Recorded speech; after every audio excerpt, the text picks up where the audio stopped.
And this is the king. We've made it to our final piece. This is a pretty simplified king. It doesn't have a lot of detail, but it does have this pretty amazing curve in here. That's going to be our most difficult part. Everything else is pretty simple, but let's get to it. So the base is the same as the queen. It does have this tube shape that is 20 by 20. This tube shape is 20 by 20 with a height of 5, and it does have a bevel of 2. And we have cut off the bottom just like we did with all of our other stuff, 1.5 of the bottom there and another 20 by 20. And that is how we created the bottom part. This shape here is a combination between a cone and a torus.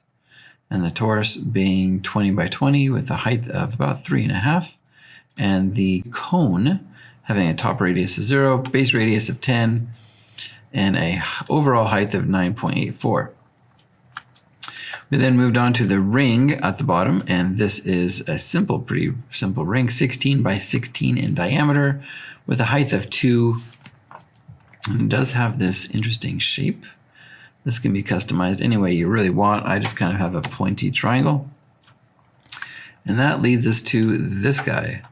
This is a cylinder that again has a tube around it. This torus has a radius of 8.71, and the tube setting here is 5.27.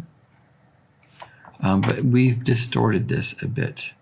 So this torus, the overall diameter is going to be 28 with a height of 29. And then that is over the top of a cylinder whose height is 26.75 and a diameter of 20. When we group those together, it gets us part of the way where we need to go. This doesn't quite have enough arc, and it doesn't have the top, so we need this to actually come out a little bit more, which is where we come up with this cone. This cone is kind of a special cone. It does have a top radius of 0.57 and a base radius of 9, and then its overall dimensions are 18 width and length with a height of 13.75.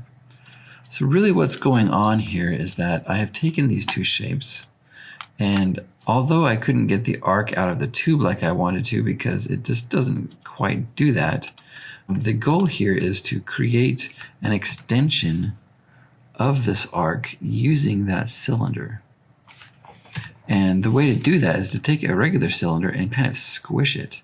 So originally the cylinder was a different shape altogether. I had put in some other dimensions and it was taller, but I had squished it down until it kind of fit that top curve and pushed it inside of this curve and pushed it inside of that existing cylinder until it matched. And that is how we ended up with that particular shape. It's a pretty good shape. In this next section, we're going to add all the details for the head of the king here, including from this part upwards. And so I have a cone here as my first piece, and it has a top radius of 0, bottom radius of 10, and a diameter of 13. Its height is 7. And that's going to combine with these two rings. This ring has another, again, I put a triangle shape here. Same for the top one. It is the same sort of shape, maybe a little bit different. But the bottom ring is a 11.47 by 11.47 with a height of 1.15. And then the top ring is 13 even on the length and the width with a height of 1.4. Easy. This other shape here, this is a palabroid, and it has an 18 by 18 diameter with a height of 1.54, so it is a very squished shape. And then this top area is the detailing of the very head up here. And this is just kind of some exquisite little detail going on in here. It doesn't have to be exactly perfect, but I do have a tube here that is 8.64 by 8.64 and a height of 1.26 and a bevel of 3. So this has a 3 bevel on it. And it also has a wall thickness of 2.5. The radius is listed as 8.71. And then again, just that same ring that we've always been using before. This ring is 7.25 and a height of 0.88. Now this section is a little bit easier. Again, we have a tube. It has a bevel of 1.29 and a radius of 5.27, the height of 3.42, the wall thickness is 3.36.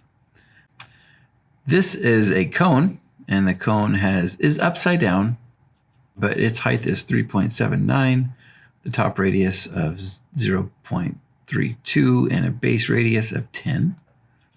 And then this is just topped off with a simple cylinder that has a 2 by 2 by 1.8. Now, of course, when we combine all of this together, this is where we get our king shape. And that is all of the chess pieces if you've done the rest of those. And your next task is to create your own creative version of these. Because it's one thing to make something exactly as instructed.